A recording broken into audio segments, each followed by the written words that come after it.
Assalomu alaykum aziz do'stlar. Musofirdagi akuna bugungi darvozamizni o'z joyiga olib kelib o'rnatib berdik. Bugungi darvozamizni lokatsiyasi Farg'ona viloyati Qo'qon shahriga olib kelib o'rnatib berdik. Buni razmerlarini aytsak, eniga 349 bo'ldi, bo'yiga 340 razmerda olib kelib o'rnatib berdik.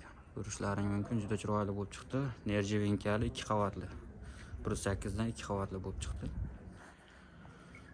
Juda ham chiroyli bo'lib chiqdi, xudo xolasa. Buni 1 kvadrat metrini 1 million 200 ming so'mga olib kelib o'rnatib berdik. Ikki yoni 8 bo'ldi, taglari shviller bo'ldi. Profillarimiz 6 ga 1,5 stenkali bo'ldi. Listlarimiz 2lik listda. Mana bu chaspaklarimiz ham 2 ga 2 bo'ldi. Mana ko'rishlaring mumkin. Bu ham 1,5 stenkada bo'ldi. Xolasa juda chiroyli chiqdi. Yaltiroq joylarimiz nerjivinka. O'sha 0.4lik qalinligida bo'ldi. Yaxshisidan bo'ldi, xudo xolasa. Yangi ideyali, juda chiroyli bo'lib chiqdi. Ko'rib turibsizlar. Videogalari juda ma'qul berishdi. Zamoylarimiz uzun bir zamok, har doimgi ishonaylik. Bismillah deb.